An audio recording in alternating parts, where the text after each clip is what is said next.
తన ప్రాణాలే నీవని ధర్మేచగా తన మనసంత నీదని అర్థేచగా తన వలపంత నీకని కామేచగా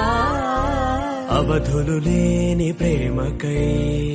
మోక్షేచగా